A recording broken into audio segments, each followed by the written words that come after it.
morning, ladies and gentlemen. Happy St. Patrick's Day. I am wearing something green, but you don't want to know. So we'll move right along. We're so glad you came out this morning. It's our birthday. Today is the Space Rocket Center birthday. And we are delighted to have you here with us this morning. This is not only our birthday, but we're going to tell you about how we're growing, and we want to tell you about the birth of the Space Camp Advancement Alumni Organization. But first, I want to welcome you to our Year of Aviation at the Space and Rocket Center. We are blessed this year to have 5 aviation projects to complete during this year. Luckily, we've already got 2 of them done. The T-38 Talon, the aircraft that all of the astronauts fly before they go into space, we now have mounted right alongside the Space Shuttle outside in Shuttle Park. And we're here today to talk about another addition to that. If you have not yet seen us, another project that we're doing has been put in the rocket park. We have a Chinook helicopter that's landed in our rocket park, and it's going to be open to the public to see, and we're going to do a ribbon cutting on that in a couple of weeks. There are 2 more to follow. One of them is moving the Blackbird, which has been sitting for 25 years in front of the Rocket Center, down in front of the Marriott as major signage. And finally, we have been given permission by the U.S. Air Force Museum to paint our F-16 with the Tuskegee Airmen livery. So that's the 5 projects in our Year of Aviation, and we're going to tell you a lot more about one of the major projects today. I want, however, to introduce you to someone who was also trained by the gentleman who taught the Tuskegee Airmen to fly.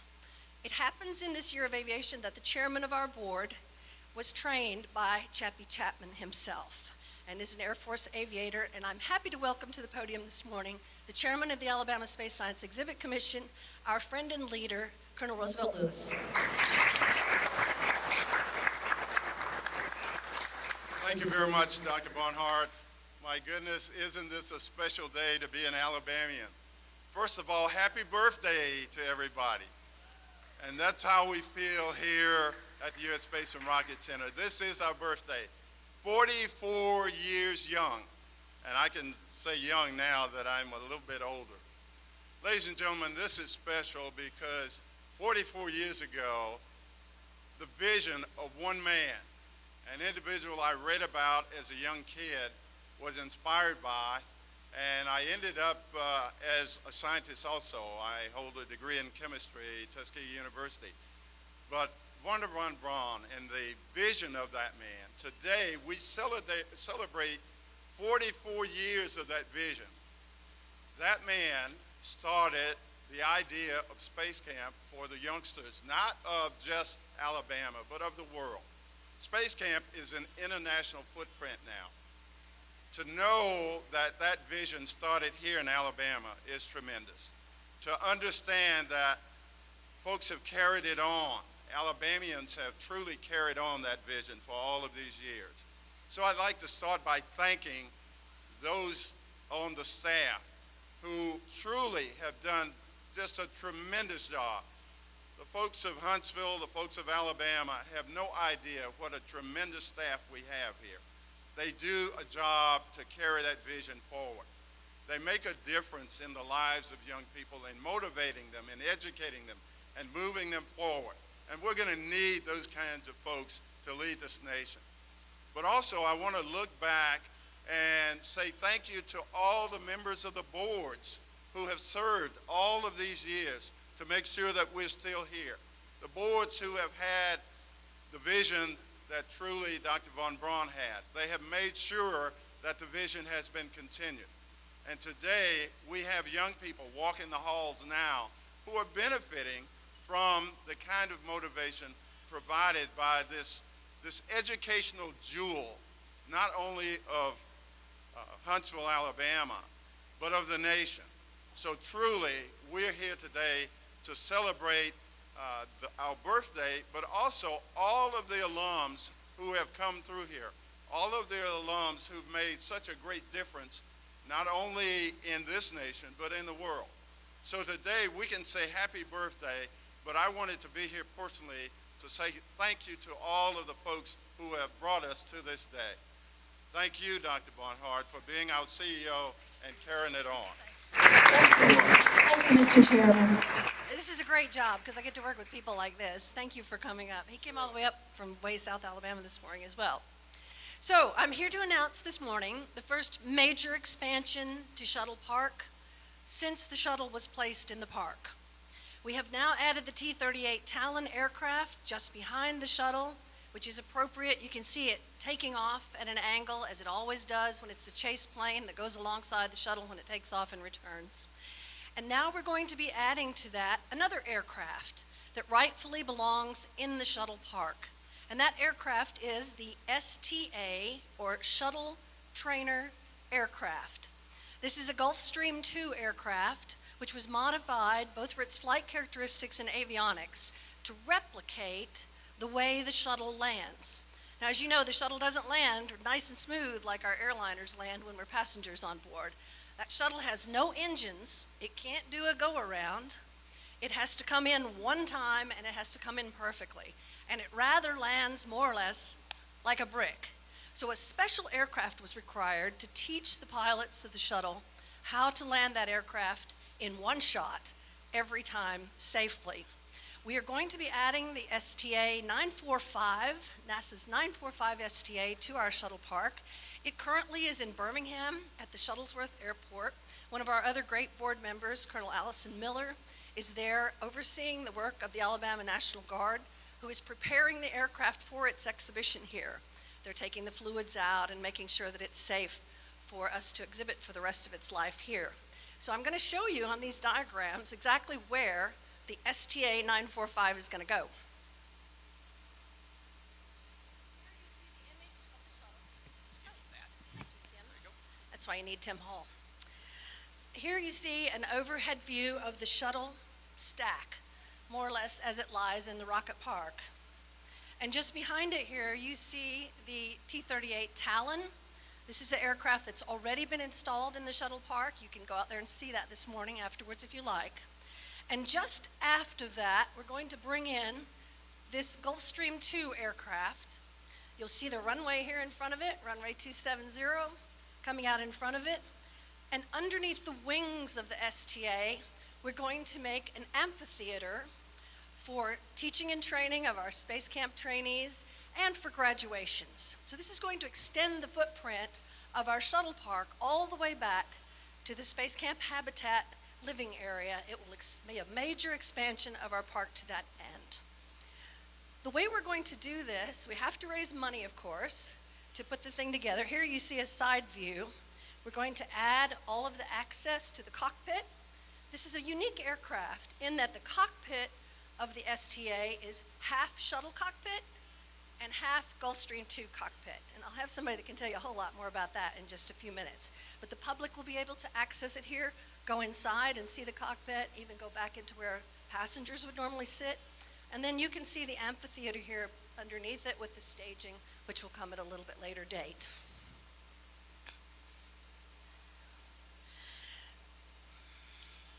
So on March the 4th, the center launched its first crowdfunding campaign to be able to raise the money to bring this aircraft to the fore.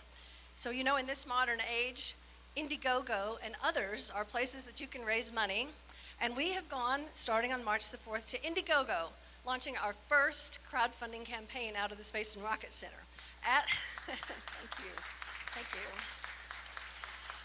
As of this morning, we had already raised $20,205 against a $70,000 goal with 57 donors. And at Indiegogo, as you know, crowdfunding, it's about the people. It's about how many people give. It's not about the volume of the gift, but about how many people are involved in this.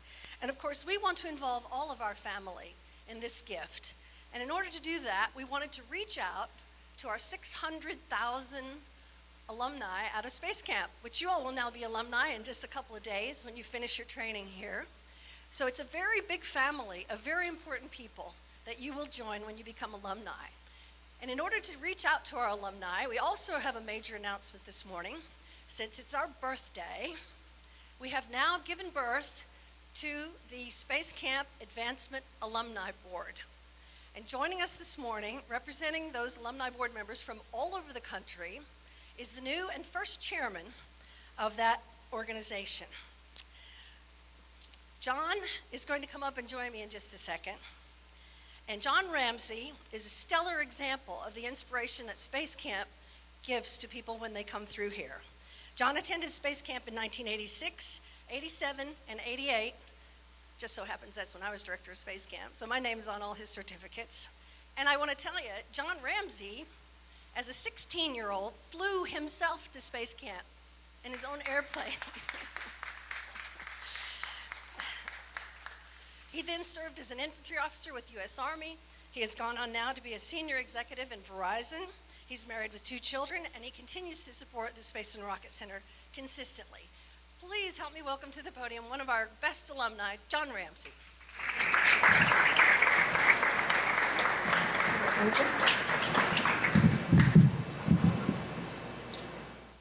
Thanks, Deborah. I'm glad to be here this morning, and what a wonderful day, the 44th birthday. I was just thinking back to my first trip to the Space and Rocket Center in Space Camp a little over 28 years ago.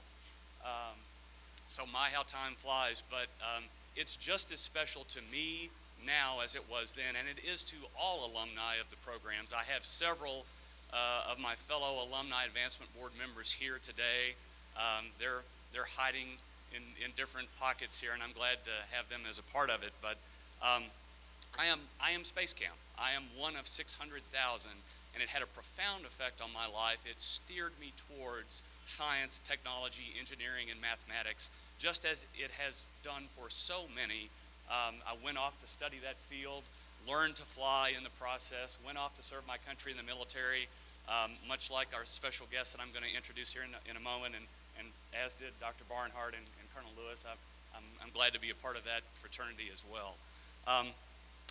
Shuttle Training Aircraft was a perfect first project for the Alumni Advancement Board. We formed the Alumni Advancement Board a couple of months ago. We really started talking about it some year and a half, or 2 years ago in different pockets with different people that had the same goal in mind, and that is to further the efforts and the impact of the programs here at the Space and Rocket Center. And I think we're off to a great start, certainly by any measure on the Indiegogo campaign this morning. And more yet to do, right? This is just the beginning. But the shuttle training aircraft was perfect because it is it's a bit of a bookend for the shuttle story here at the Space and Rocket Center. It's probably the last major shuttle artifact to find permanent residence here, and I couldn't think of anything more perfect for those that are children of shuttle that went through these programs, and that was the major training vehicle for those trainees for some 30 years. So I think it was a perfect event, perfect opportunity for us to get involved in. That said, I want to introduce a special guest, and I couldn't think of someone actually more perfect to talk about the shuttle training aircraft and the year of aviation here at the Space and Rocket Center, because he happens to have flown, if my count is right, about 5 of the aircraft that have residence here today, including the F-4, the F-16. We have the A-12, which is the sister to the SR-71, which he's test flown as well. He's flown the T-38 as well as the shuttle training aircraft, which he's going to talk a little bit about today. So let me see if I can do his introduction justice here. Colonel Jim Halsell is a retired U.S. Air Force test pilot.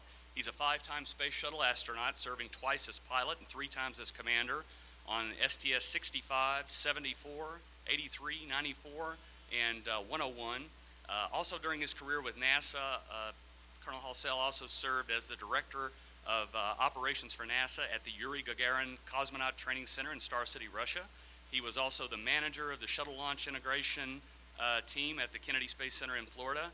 He was the assistant director for aircraft operations and flight crew operations directorate, which I think makes him, again, especially qualified to talk about the subject matter today.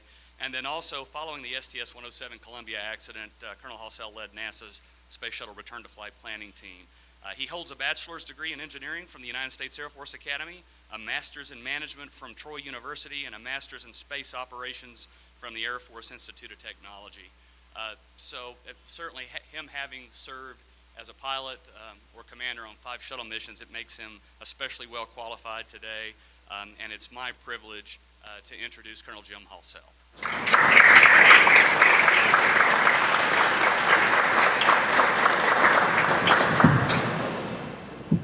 Thanks, ladies and gentlemen. It's my great pleasure to have this opportunity to share this marvelous occasion with this family of ours, the Space and Rocket Center. You know, the job of any museum, and certainly the Space and Rocket Center, is to inspire, to teach, to bring the next generation up to value those traits which have been so important to the history of our country and our world in the last several decades. And bringing together the T-38 and now the shuttle training aircraft and nesting those two important contributors to our space program for the last 40 or 50 years in some cases, right underneath the only stack of the full space shuttle that you can find anywhere, to my knowledge, is a marvelous addition to what we have to offer here in North Alabama and the Space and Rocket Center to true spaceflight aficionados and enthusiasts. And the opportunity, for example, to look up at the T-38 that I certainly had the opportunity to fly for many years, and to tell you just how important the T-38 is and was to all the astronauts. That was the airplane in which you got a military trained pilot in the front seat probably, and in the back seat you brought in one of the scientist astronauts who continue to increase in number and importance in our space program today because of the work that we're doing on the International Space Station, but they may not have had the vast background in military flying. So you put those crews together, they learn how to run checklists together, they learn how to fly an operational mission with possible dangers if you don't do things right, to confront those issues as a crew resource management, all the skill traits that you need to work well on the space shuttle together. The T-38 has just been so important in training astronauts, generations of astronauts since the 1960s.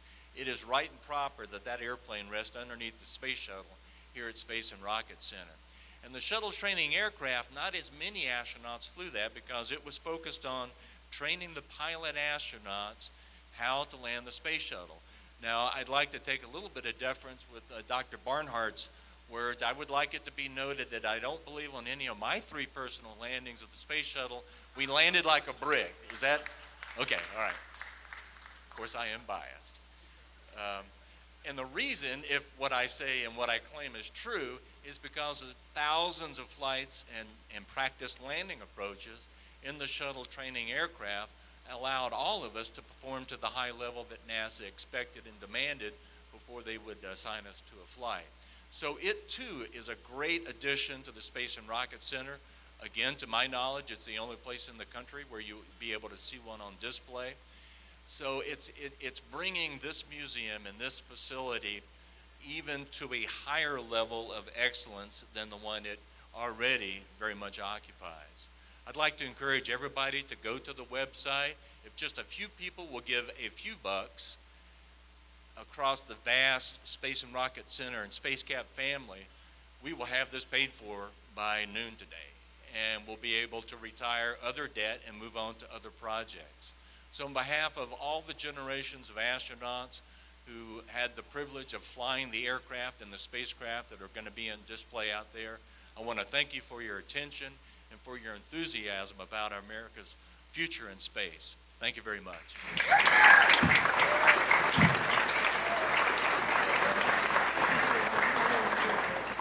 I yield. I mean, I've never landed a space shuttle, so listen to him. He's the one that actually knows. I just want to thank so many of the people who came out today. We have other board members here from our new alumni board. We have one of our NASA emeritus guides here, Kenny Mitchell, who worked many years at NASA and is now serving as a professional docent for the museum. I'm glad you all came out. And here's the challenge. What I'd like today on our 44th birthday is for all the folks in Huntsville and the region and all of our alumni across the country to just give $44 on Indiegogo. You can go to Indiegogo/Space and Rocket Center, Space Camp, or you can go to our website, spacecamp.com or rocketcenter.com, and you can get to the Indiegogo site from there. And if everybody would give $44, I would have a really good birthday present today. Thank you, Jim. I want to thank Dynetics for allowing Jim Halsell to come over and be with us again this morning. That's fantastic. So we also wanted to make sure that everyone knows that we have 2 new exhibitions open. Da Vinci was a great success here during the winter. And we currently now have an exhibition called Raise the Roof, Houses and Habitats.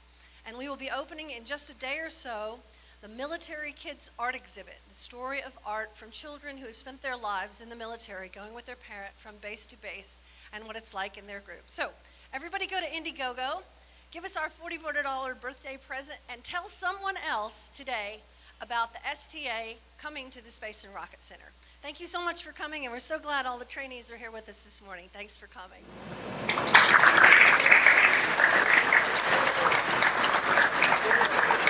Oh, and there's birthday cake too. So have a piece of birthday cake, hang out, happy St. Patrick's Day, and go out to see the T-38 if you haven't seen it yet.